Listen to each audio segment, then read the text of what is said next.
BNP নেতাকর্মীদের বিরুদ্ধে কোনো রাজনৈতিক মামলা হয়নি বলেছেন প্রধানমন্ত্রী। আওয়ামী লীগ ক্ষমতায় আছে বলেই কথা বলতে পারছেন দলটির নেতারা। দেশ আওয়ামী মগের মূল্যকে পরিণত, সরকারের নির্দেশে নেতাকর্মীদের বিরুদ্ধে মামলার অভিযোগ বিএনপির। মহাবিপদে আছে দলটি, বলছেন মন্ত্রীরা। তীব্র গরমে পড়ছে দেশ, চুয়াডাঙ্গায় হিট অ্যালার্ট জারি। চলতি মাসে আরও চরমে উঠতে পারে গরম, কয়েকটি জেলায় তাপমাত্রা উঠতে পারে রেকর্ড 44 ডিগ্রিতে। দেখছিলেন বিআরবি কেবল সংবাদ শিরোনাম, এবারে বিস্তারিত খবর। আওয়ামী লীগ সভাপতি প্রধানমন্ত্রী শেখ হাসিনা বলেছেন, নেতাকর্মীদের জেলে থাকা নিয়ে বিএনপির দাবি অনুযায়ী দেশের সকল অপরাধী তাদের নেতাকর্মী। তিনি বলেন, বিএনপির নেতাকর্মীদের বিরুদ্ধে কোনো রাজনৈতিক মামলা হয়নি, সবই হয়েছে অপরাধের কারণে। এসব মামলা দ্রুত বিচার শেষ করার তাগিদও দেন প্রধানমন্ত্রী। তার দাবি, দেশকে নুন ভাত বা ডাল ভাত থেকে মাছ মাংস ডিমের অবস্থায় আনা হয়েছে। রকুনুজ্জামান রিপোর্টে রয়েছে বিস্তারিত। কৃষক লীগের 52তম প্রতিষ্ঠাবার্ষিকীতে সংগঠনের নেতাদের সাথে গণভবনে শুভেচ্ছা বিনিময় করেন আওয়ামী সভাপতি প্রধানমন্ত্রী শেখ হাসিনা। আওয়ামী লীগের এই সহযোগী সংগঠনের বিভিন্ন ঐতিহ্য আর ঐতিহাসিক সংগ্রামের কথা উল্লেখ করেন দলের সভাপতি। ঐতিহ্যের পাশাপাশি ফসলের মাঠে শিক্ষিত কৃষকের সংখ্যা বাড়াতে কৃষক লীগের নির্দেশও দেন সরকার প্রধান। বলেন, উন্নত জাতের উদ্ভাবনের মাধ্যমে কৃষি খাতে উৎপাদন বাড়ানো হয়েছে। বীজের ক্ষেত্রে বিদেশ নির্ভরতা কমিয়েছে সরকার। মানুষের খাদ্য নিরাপত্তা ও পুষ্টি নিশ্চয়তায় সরকারের সফলতার কথা উল্লেখ করেন প্রধানমন্ত্রী। যেখানে মানুষ একবেলা খাবার জোটাতে পারতো না, এখন তাদের চিন্তা মাছ, মুরগি, ডিম, গরু মাংসের দাম কেন বাড়লো, খাসির মাংসের দাম কেন বাড়লো, এটাই তো। অত একটু উন্নতি তো হয়েছে, সেটা তো স্বীকার করতে হবে। যারা আমাদের ব্যাপকভাবে সমালোচনা করেন তাদের তো এই জিনিসটা তো আনতে হবে। কৃষিখাতে সমবায়কে প্রাতিষ্ঠানিক রূপ দিয়ে কৃষিকে ঢেলে সাজানোর কথাও বলেন প্রধানমন্ত্রী। আমাদের ওই সমবায় ফিরতে হবে, সমবায় করতে হবে। যদি আমাদের কৃষকদের উৎসাহিত করতে পারি আর এইভাবে চাষ করে এবং যান্ত্রিকীকরণ করতে পারি, তাহলে এই মেশিনগুলি কেনা থাকবে, সমবায়ের অধীনে থাকবে, রক্ষণাবেক্ষণ থাকবে, যার যার জমি থাকবে। ফসল উৎপাদন যখন হবে, উৎপাদিত ফসলের একটা অংশ মালিকরা পাবে, যে শ্রম দেবে আমার কিষানি তারা পাবে একটা অংশ, আর একটা অংশ থাকবে সরকারের কাছে ওই সমবায়ের মাধ্যমে, যেন এই সমস্ত কৃষি কার্যক্রম পরিচালনার জন্য কৃষি উপকরণগুলি এই সমবায়ের মাধ্যমে, অর্থাৎ সার, বীজ বা সেচ এবং চাষ করা, ধান কাটা, এই সব কিছু ব্যবস্থা এর মাধ্যমে হবে। লাখ লাখ নেতাকর্মীর জেলে থাকার বিএনপির অভিযোগকে মিথ্যা উল্লেখ করে বিএনপি নেতাদের কথার জবাবও দেন আওয়ামী সভাপতি। যেখানে 3800টা গাড়ি পুড়িয়েছে, বাস, লঞ্চ, রেল, তো তাদের মধ্যে মামলা হবে না তো কি হবে? ওদের মধ্যে কোনো মামলা তো পলিটিক্যাল মামলা না, প্রত্যেকটা মামলা হচ্ছে অগ্নিসন্ত্রাসের মামলা। তারা মানুষ হত্যা করেছে আগুন দিয়ে। এই তো 28 অক্টোবর যে ঘটনা তারা ঘটালো, এই নির্বাচন ঠেকাতে যে রেলে আগুন দিয়ে যে মা শিশুকে পুড়িয়ে মারলো, তো যারা এগুলি করবে তাদের মধ্যে মামলা হবে না? তাদেরকে কি মানুষ পূজা করবে? তাও তো তাদের ভাগ্য ভালো যে আমরা ক্ষমতা আছে, আমরা ওইভাবে তাদের মতো প্রতিশোধমূলক না দেখে এখনও কথা বলার সুযোগ পাই।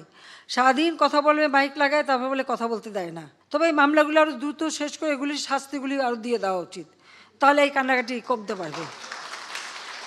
রায় মিথ্যা কান্নাকাটি করবে, আচ্ছা সব জায়গায় বলা হচ্ছে এত লক্ষ লোক গ্রেপ্তার। আমাদের সারা দেশে যত জেলখানা আছে সেখানে যে ধারণ ক্ষমতা, তারা যত লক্ষ লোক গ্রেপ্তার বলতেছে, সেই লোক তো তাদের লোক যদি ভরা থাকে তাহলে কিন্তু অন্য কোনো অপরাধী আর নাই। তার মানে যত অপরাধী আছে জেলে, সব অপরাধী বিএনপির অপরাধী। সেখানে খুনি, ডাকাতি, চুরি যা আছে ওদের যে হিসাব আমরা যদি ধরি, তাতে সব অপরাধী হচ্ছে বিএনপির অপরাধী। বিশ্বব্যাপী যুদ্ধ পরিস্থিতির জন্য উৎপাদন বাড়ানোর পাশাপাশি সাশ্রয়ী হওয়ার আহ্বানও জানান শেখ হাসিনা। রকুনুজ্জামান, বাংলা ভিশন, ঢাকা।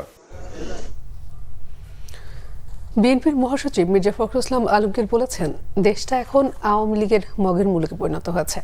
শুক্রবার গণমাধ্যমে পাঠানো এক বিবৃতিতে বিএনপির মহাসচিব একথা বলেন।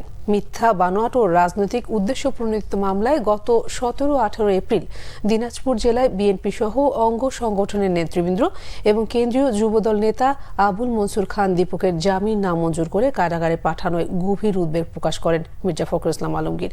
বিএনপির মহাসচিব আরও বলেন, 7 জানুয়ারি ডামি নির্বাচনের মাধ্যমে জোর জবরদস্তিমূলকভাবে রাষ্ট্র ক্ষমতা দখলকারী আওয়ামী লীগ শাসক গোষ্ঠী অবৈধ ক্ষমতা ধরে রাখতে দেশব্যাপী বিএনপি সহ বিরোধী দলের নেতাকর্মীদের উপর ভিন্ন ভিন্ন পন্থায় জুলুম নির্যাতনের মাত্রা বৃদ্ধি করেছে। বলেন, এর একমাত্র উদ্দেশ্যই হচ্ছে দেশের বিরোধী দলগুলো যেন দখলদার সরকারের স্বৈরাচারী আচরণের সমালোচনা করতে না পারে, রাজনৈতিক প্রতিহিংসামূলক মামলা প্রত্যাহার সহ নিঃশর্ত মুক্তির জোর আহ্বান জানান বিএনপির মহাসচিব মির্জা ফখরুল ইসলাম আলমগীর। এদিকে বিএনপির সিনিয়র যুগ্ম মহাসচিব রুহুল কবির রিজভী বলেছেন, সরকারের উচ্চ পর্যায়ের নির্দেশেই বিরোধী দলের কেন্দ্রীয় নেতা সহ তৃণমূলের নেতৃকর্মীদের নামে মামলা দিয়ে কারাবন্দী রাখা হয়েছে। রাজবন্দির মুক্তির দাবিতে শুক্রবার দুপুরে জাতীয় প্রেস ক্লাবের সামনে জিয়া প্রজন্ম দল আয়োজিত অবস্থান কর্মসূচিতে তিনি কথা বলেন। রুহুল কবির রিজভী বলেন, জনগণের আন্দোলন দমন করার জন্য ষড়যন্ত্র করে বিরোধী নেতাকর্মীদের কারাগারে আটকে রাখা হয়েছে। সরকারের উচ্চ মহলে সাজানো নাশকতা মামলা দিয়ে আন্দোলনকামী জনগণকে বন্দী রাখা হয়েছে। তিনি আরও বলেন, এসবের প্রমাণ তাদের কাছে রয়েছে, একদিন এই অন্যায়ের বিচার করা হবে বলেও হুঁশিয়ারি দেন রুহুল কবির রিজভী। বাংলাদেশ নয়, আন্দোলনে ব্যর্থ, নির্বাচনে ব্যর্থ বিএনপি এখন মহাবিপদে আছে বলেছেন আওয়ামী লীগের সাধারণ সম্পাদক ওবায়দুল কাদের। শেখ হাসিনার হাতে দেশের গণতন্ত্র ও অর্থনীতি নিরাপদ বলেও মন্তব্য তার। শুক্রবার রাজধানী কৃষিবিদ ইনস্টিটিউশনে কৃষক লীগের প্রতিষ্ঠা বার্ষিকী আলোচনা অনুষ্ঠানে ওবায়দুল কাদের এসব কথা বলেন। বিএনপিকে উদ্দেশ্য করে তিনি বলেন, যারা আন্দোলন ও নির্বাচনে ব্যর্থ তারাই কথায় কথায় সরকার ও গণতন্ত্র নিয়ে সমালোচনা করছে। বিএনপিকে জঙ্গিবাদ ও সাম্প্রদায়িকতার পৃষ্ঠপোষক হিসেবেও আখ্যা দেন আওয়ামী লীগের সাধারণ সম্পাদক। দেশের সার্বিক অগ্রগতির পথে বিএনপিকে প্রধান অন্তরায় হিসেবে উল্লেখ করে পথহারা পথিকের সাথে তুলনা করেন ওবায়দুল কাদের। বলেন, অর্থ পাচার ও দুর্নীতির রাজা বিএনপিকে রুখে দিতে হবে। পররাষ্ট্রমন্ত্রী ডক্টর হাসান মাহমুদ বলেছেন, আবহাওয়া ঠিক থাকলে চলতি মাসের 22 তারিখে বাংলাদেশে আশ্রয় নেওয়া মিয়ানমারের 285 বিজিপি সদস্যকে ফেরত দেওয়া হবে। শুক্রবার পররাষ্ট্র মন্ত্রণালয়ের বইয়ের মোড়ক উন্মোচন শেষে এ তথ্য জানান তিনি। মিয়ানমারের গৃহযুদ্ধের কারণে এসব বিজিপি সদস্য সীমান্ত পেরিয়ে বাংলাদেশে আশ্রয় নিয়েছিল।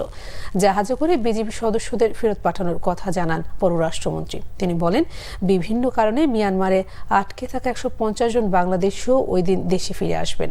ডক্টর হাসান মাহমুদ বলেন, বিএনপি যে কোনো কিছুর জন্য বিদেশিদের দুয়ারে ঘুরে চেয়ে চেয়ে দূতাবাসে মিটিং করে, জনগণের কাছে না গেলে বিদেশিরা কোলে করে ক্ষমতায় বসাবে না বলে মন্তব্য করেন তিনি। সার্কাসের অংশ হিসেবেই তারা বিদেশিদের কাছে যায় বলে মন্তব্য করেন পররাষ্ট্রমন্ত্রী। এদিকে আপাতত গরম কমার কোনো সম্ভাবনা নেই বলে জানিয়েছে আবহাওয়া অফিস। এপ্রিল মাস জুড়ে থাকবে তাপপ্রবাহ। মে মাসেও একই অবস্থা পূর্বাভাস রয়েছে। চুয়াডাঙ্গা, যশোর সহ কয়েকটি জেলায় তাপমাত্রা 44 ডিগ্রি ছাড়াতে পারে এমন সংখ্যাও ব্যক্ত করেছে আবহাওয়াবিদরা। বিস্তারিত ফরুক বাবুর রিপোর্টে। সারা দেশে বইছে তাপপ্রবাহ। দেশের কোথাও মৃদু, কোথাও মাঝারি থেকে তীব্র তাপপ্রবাহ বয়ে যাচ্ছে। গত 11 এপ্রিল থেকে শুরু হওয়া এই তাপপ্রবাহ চলবে মাসব্যাপী। গরমের দাপট মে মাসেও থাকবে, তবে সপ্তাহ জুড়ে একটানা না থেকে বৈশাখী ঝড়ো হাওয়ায় তাপমাত্রা ওঠানামা করবে। 8 দিন ধরে দেশের বিভিন্ন জায়গায় তাপমাত্রা চলছে 36 থেকে 42 ডিগ্রি। বঙ্গোপসাগরে জলীয় বাষ্প কমে যাওয়ায় মেঘ কম হচ্ছে, এ কারণে কমেছে বৃষ্টি, বেড়েছে বাতাসের আর্দ্রতা। আবহাওয়া অফিসের তথ্য অনুযায়ী 2016 সালে দেশের সার্বিক তাপমাত্রা বেড়েছে 1.4 ডিগ্রি সেলসিয়াস। এরপর 2024 সালে তা আরও এক ধাপ বেড়ে দাঁড়ায় 1.6 ডিগ্রিতে। জলবায়ুর বৈশিষ্ট্য অনুযায়ী 1981 থেকে 2023 সাল পর্যন্ত 42 বছরে দেশের উত্তর পশ্চিমাঞ্চলের 987 দিন সবচেয়ে উত্তপ্ত ছিল যশোর। তাপমাত্রা আমরা যাই রেকর্ড করি না কেন, তাপমাত্রা যদি 36 থেকে 42 ডিগ্রি সেলসিয়াসের মধ্যে ওঠানামা করে, তবে তার অনুভব তাপমাত্রা হতে পারে 44 থেকে 46 ডিগ্রি সেলসিয়াসের মধ্যে। গত 24 ঘন্টায় চুয়াডাঙ্গা ও যশোরে 40.4 ডিগ্রি তাপমাত্রা রেকর্ড হয়েছে। এই অঞ্চলে তাপমাত্রা আরও বাড়ার পূর্বাভাস দিয়েছে আবহাওয়া অফিস। উচ্চ তাপমাত্রার এলাকাই হলো রাজশাহী, নওগাঁ, যশোর, কুষ্টিয়া, চুয়াডাঙ্গা, ঈশ্বরদী এবং রাঙামাটি। তো এই সব অঞ্চলের তাপমাত্রাই সাধারণত বেশি হওয়ার সম্ভাবনা আছে। তবে দেশের চুয়াডাঙ্গা, যশোর, রাজশাহী, নওগাঁ এইসব অঞ্চলের তাপমাত্রা সবচেয়ে বেশি হওয়ার সুযোগ বেশি ভৌগোলিকগত অবস্থানের কারণে, কারণ পশ্চিম দিক থেকে যে লু হাওয়া বাংলাদেশে প্রবেশ করে তার গেটও এইসব এলাকায়। তীব্র গরম থেকে উত্তরণের জন্য সারা দেশে কয়েক ঘন্টার জন্য হলেও টানা বৈশাখী ঝড়ো হাওয়া সহ বৃষ্টির প্রয়োজন। অনেকগুলো মেঘমালা তৈরি হয়ে মার্জ হয়ে স্কার লাইন তৈরি করে একটি লাইন তৈরি করে যদি ঝড় তৈরি হয় তখন তার তীব্রতা বেশি থাকে এবং এই ঝড় সারা বাংলাদেশব্যাপী হতে পারে। এর ফলে তখন তাপমাত্রা 2 থেকে 6 ডিগ্রি সেলসিয়াস কমে গিয়ে বিদ্যমান তাপপ্রবাহের উত্তরণ সম্ভব। এবছর বর্ষাতেও গরমের তীব্রতা থাকবে বলে আবহাওয়ার পূর্বাভাসে বলা হয়েছে। এই তাপপ্রবাহ শুধু মার্চ এপ্রিল মে মাসেই নাই, সেটা দীর্ঘায়িত হয়ে সেপ্টেম্বর পর্যন্ত বিরাজমান। ফররুক বাবু, বাংলা ভিশন, ঢাকা। বাংলাদেশ চলচ্চিত্র শিল্পী সমিতির সভাপতি নির্বাচিত হয়েছেন মিশা সওদাগর। নিকটতম প্রতিদ্বন্দ্বী মাহমুদ কলি নিপুণকে হারিয়ে সাধারণ সম্পাদক নির্বাচিত হয়েছেন মোনার হোসেন ডিপজল। কিছুক্ষণ আগে নির্বাচনের ফলাফল ঘোষণা করেছে নির্বাচন কমিশন। সহসভাপতি নির্বাচিত হয়েছেন ডিএ তায়েব ও মাসুম পারভেজ রুবেল। আন্তর্জাতিক বিষয়ক সম্পাদক নির্বাচিত হয়েছেন আলেকজান্ডার বো, সাংগঠনিক সম্পাদক জয় চৌধুরী, সহ সাধারণ সম্পাদক আরমান। গতকাল সকাল 9টা থেকে মধ্যাহ্নবিরতি দিয়ে বিকেল 5টা পর্যন্ত চলে এই ভোট। পছন্দের প্রার্থীকে ভোট দিতে সকাল থেকে নায়ক নায়িকা সহ শিল্পীদের আগমনে এফডিসি চত্বর ভরে ওঠে। 21 সদস্য বিশিষ্ট কমিটির এই নির্বাচনে 6 জন স্বতন্ত্র সহ 2টি প্যানেল থেকে 48 প্রার্থী প্রতিদ্বন্দ্বিতা করেছেন। প্যানেল দুটি হল মিশা ডিপজল ও মাহমুদ কলি নিপুণ।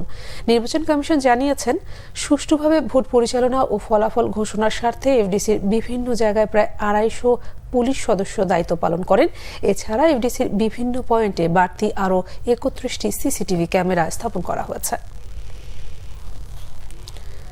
500 টাকা কেজিতেই মাংস এবং 60 টাকা কেজিতে গরুর দুধ খাওয়ানো সম্ভব। এর জন্য ব্রাজিল থেকে মাংস নয় বরং বাছুর আমদানির আহ্বান জানিয়েছেন বাংলাদেশ ডেইরি ফার্মার্স অ্যাসোসিয়েশনের সভাপতি ইমরান হোসেন।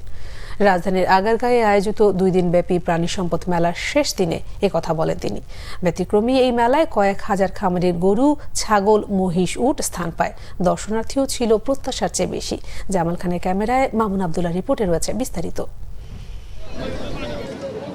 বলা হচ্ছে এটি দেশের সবচেয়ে বড় গরু, যা দেখতে ভিড় করেছেন হাজার হাজার প্রাণীপ্রেমী। শুধু গরুই নয়, আকর্ষণীয় ছাগল, মহিষ, ভেড়া, উট সহ কয়েকশো প্রজাতির ব্যতিক্রমী পশু দেখতে পরিবার পরিজন কিংবা বন্ধু বান্ধব নিয়ে এসেছেন অনেকেই। বইয়ের পাতা কিংবা ডিজিটাল ডিভাইস দেখে তৃপ্তি না মিললেও এখানে এসে বাস্তবিকই এসব প্রাণী দেখতে পেয়ে বেশ উচ্ছ্বসিত পরিবারের ছোট সদস্যরাও। নিউ দেখলাম ওইগুলো বড় বড় গরু, এর আগে কখনো দেখিনি, এই ফার্স্ট আমার। আমি এই ফার্স্ট দেখেছি, এগুলো আগে কখনো দেখি নাই। এই গরুগুলো আমাকেও ভালোবাসে, আমিও ওদেরকে অনেক ভালোবাসি। আমার কাছে পাখিগুলো অনেক ভালো লেগেছে, এগুলো অনেক সুন্দর ছিল দেখতে। এই প্রথম আমি এত গরু একসাথে দেখছি, আগে দেখিনি। অনেক সুন্দর সুন্দর মুরগির বাচ্চা এবং কি গরুর বাচ্চা, ছাগলের বাচ্চা, তারপরে বুড্ডি। ওরা সারাদিন বাসায় মোবাইলে গরুর ভিডিও দেখে, ছাগলের ভিডিও দেখে, তো এবার এরকম একটা সুন্দর আয়োজন হয়েছে, এর জন্য ওদেরকে সরাসরি দেখাইতে নিয়ে আসছে। আমাদের ঢাকা শহরে আসলে এগুলো দেখা যায় না, পশু পাখি। তো বাচ্চারা অনেক কার্টুনে দেখে, তখন বলে মা আমি দেখবো, গরু দেখবো বা ছাগল দেখবো, বিশেষ করে ভেড়ার যে ভিডিওগুলো দেখে, এর জন্য নিয়ে আসছি ওদেরকে, যেন ওরা সরাসরি দেখতে পারে। মেলায় আগত খামারিরা বলছেন, দেশের সবচেয়ে বড় এই প্রাণী মেলায় এসে হৃদ্যতা বাড়ছে খামারিদের মধ্যে। একই সাথে নানান পরামর্শও পাচ্ছেন তারা। এটা একটা ইন্ডিয়ান করস ছাগল, এটার দাম চাচ্ছি 2 লক্ষ টাকা।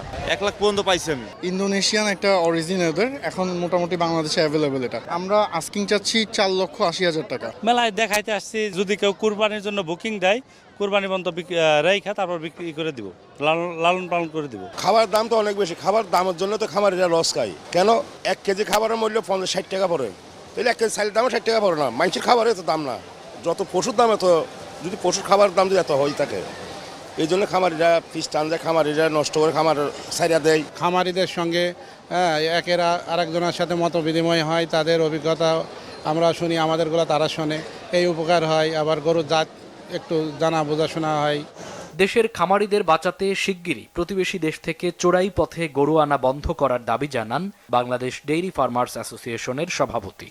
মাংস না এনে ব্রাজিল থেকে গরু না এনে ব্রাজিল থেকে আমাদেরকে জাত এনে দেন, আমরা ইনশাল্লাহ 2-3 বছর কাজ করলে আমরা ওই জাত নিয়ে যদি 2-3 বছর কাজ করি আমরা 500 টাকার নিচে মাংস দিতে পারবো এবং 60-70 টাকার মধ্যে আমরা দুধও দিতে পারবো ইনশাল্লাহ। ইন্ডিয়া বর্ডার দিয়ে চোরাই পথে অনেক অবৈধ সিমেন্ট আসতেছে, এদেরকেও কিন্তু আমাদের নিয়ন্ত্রণ করা উচিত। পরে জমকালো র্যাম শোতে অংশ নেয় কয়েক হাজার প্রাণীর কসরত দেখে মুগ্ধ হন আগত দর্শনার্থীরা।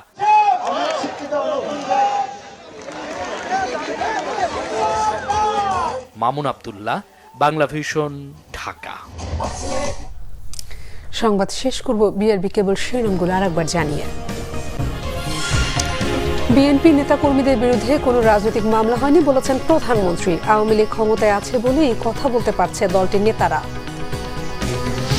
দেশ আওয়ামী মগের মূল্যকে পরিণত, সরকার নির্দেশে নেতাকর্মীদের বিরুদ্ধে মামলার অভিযোগ বিএনপির। মহাবিপদে আছে দলটি বলছেন মন্ত্রীরা। তীব্র গরমে পড়ছে দেশ, চুয়াডাঙ্গা হিট অ্যালার্ট জারি। চলতি মাসে আরও চরমে উঠতে পারে গরম, কয়েকটি জেলায় তাপমাত্রা উঠতে পারে রেকর্ড 44 ডিগ্রিতে। এই ছিল এখনকার মতো। পরের সংবাদ সকাল 10টায়, এর আগে 9টায় রয়েছে নিউজ টপ 10 দেখার আমন্ত্রণ রইল। এছাড়া বাংলা ভিশন সংবাদ এবং সংবাদ সংশ্লিষ্ট অনুষ্ঠান দেখতে ভিজিট করুন www.bvnews24.com ও facebook.com/banglavisionnews এবং সাবস্ক্রাইব করুন youtube.com/banglavisionnews। ধন্যবাদ সবাইকে।